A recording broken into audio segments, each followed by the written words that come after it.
Sir ఒకప్పుడు చాలా వరకు కూడా మనం చూస్తే మొలల ఆపరేషన్, పైల్స్ ఆపరేషన్ చేసిన తర్వాత మళ్ళీ వాళ్ళకి ఇంకొక ఇయర్, ఈ ఇయర్ కాకపోతే ఇంకో ఇయర్ వచ్చేవి. కానీ ఇప్పుడు లేజర్ వచ్చిన తర్వాత ఒక్కసారిగా మళ్ళీ ఇంకా వచ్చే అవకాశమే ఉండదు అని అంటున్నారు.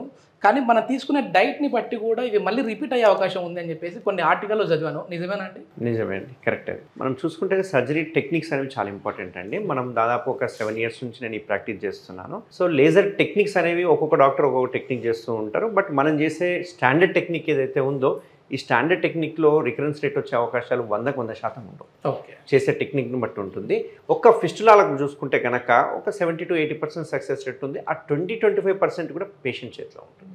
సో పేషెంట్ కనుక కొంచెం కోఆపరేట్ చేసి మనం డాక్టర్ చెప్పిన సలహాలు కనుక కరెక్ట్గా తీసుకుంటే కనుక 100% సక్సెస్ రేట్ని అందించవచ్చు. ఇప్పటిదాకా నేను ఒక 5,000 సర్జరీస్ చేసుకుంటాను.